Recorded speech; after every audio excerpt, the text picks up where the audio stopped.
Good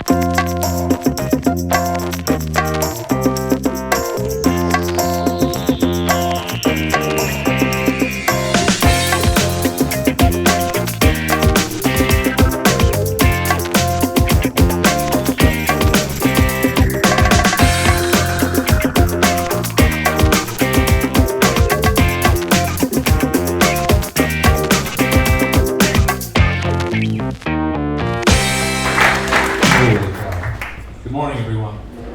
My name is Kodis, and for the past 6 years, I have been a graphic designer here in town.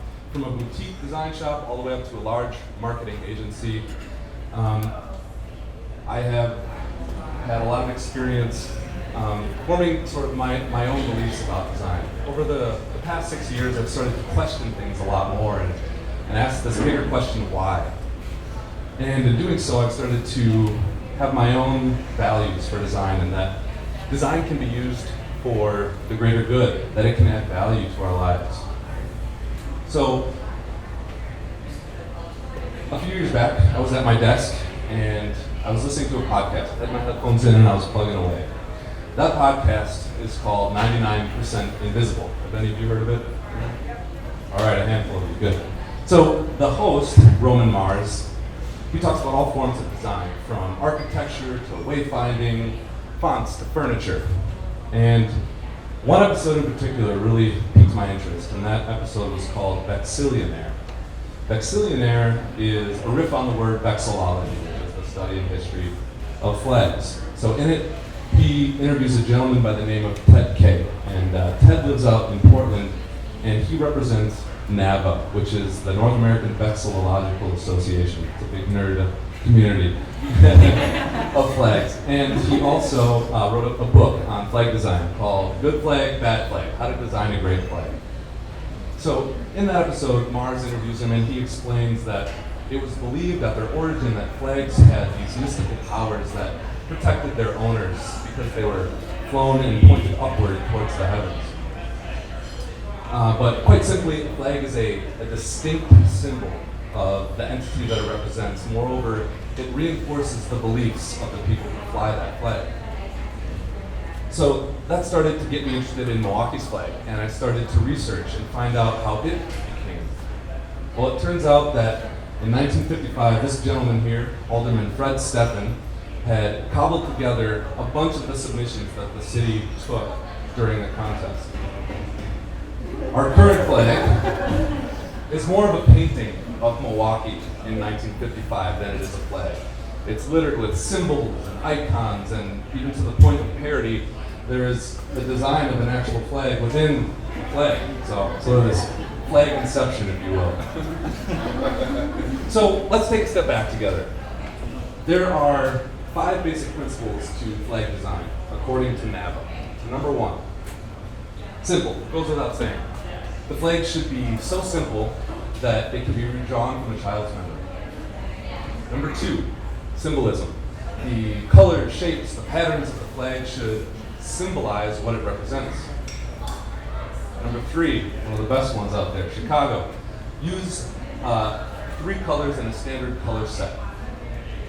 Number 4, never use lettering or seals of any kind because their intention was to be seen on a piece of paper and viewed very close, while flags are meant to be seen from a great distance and they fly in all directions. And last but not least, be distinct, unique. A flag should not copy another flag's design, as it should be unique to the entity it represents. So, if you haven't seen Milwaukee's flag until today, that's really the problem. You see, as a city, we don't use it, and we haven't really since 1955. And in part, I think that has to do with the fact that it breaks all these principles, these universal principles of good design. Except for maybe number 5, of course, it is questionably very distinct. So, this passion led me to reach out to Ted Kay in Portland, and I visited him over a weekend vacation this summer. And we sat down and talked all about the politics and what it really takes for a city to redesign and adopt a new flag if it has one. But he reiterated that the value of having a great flag is that when a flag has buy-in across the city and it truly symbolizes that city can unite and rally behind that flag to address the tough issues that it must face. So this passion led me to start an initiative. I'm sorry, let me back up here. I love Milwaukee. I love our proximity to Lake Michigan. I love the summer festivals and all of the celebrations. I love our rich culture and our deep history. And having a great flag only reaffirms that pride. So I started an initiative. I took a jump. I took a risk. And that initiative intends to help the city redesign and adopt a new flag worthy of flying. Bigger than that, I made the choice to leave my job of employment at an agency here in town. Which brings me to my biggest fear, and that, again, this initiative, just to reiterate, there have been at least 3 to 4 attempts to redesign Milwaukee's flag. So my fear is that this, again, will not happen. The city will fail to see the value in having a great flag.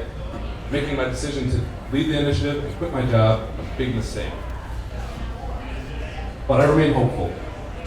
You see, the issue of our flag is really less about the flag itself, and it's more about the way that we choose and intend to use design. You see, when we're very purposeful about that intent, we show the world that we see possibilities and not limitations. So my dream that one day Milwaukee will have a great flag isn't about me. In fact, it's about all of us. It affects all of us. Our flag is a publicly owned piece of design that we can influence. And if we see that that flag is not fit for our pride, we can collaborate and change it for the greater good. Thank you very much. Yeah.